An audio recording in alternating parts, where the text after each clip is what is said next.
Yawa ka!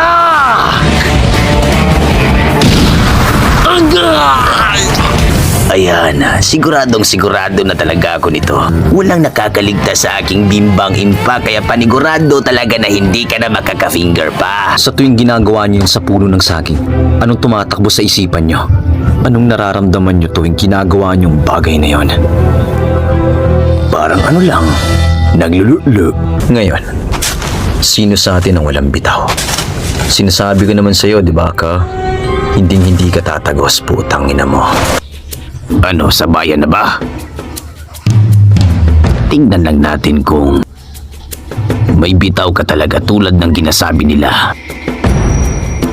Ayoko dito, ya. Gusto ko sa lugar na kaunti lang yung tao. Baka kasi magtawag ka ng silop kapag delicads ka na.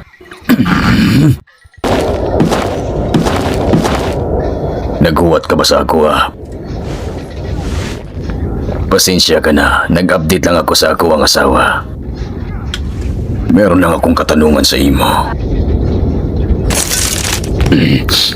Naguluhan lang kasi ako kung tomboy ka ba o ano. Kahit ang mga fans ng Hunter x Hunter, hindi ka matukoy kung lalaki ka ba o above or what the hell are you? Chill ka lang muna sa bago yan. May gusto muna akong malaman. Ilang puno ng saging na bang napagdiskitahan mong kupal ka?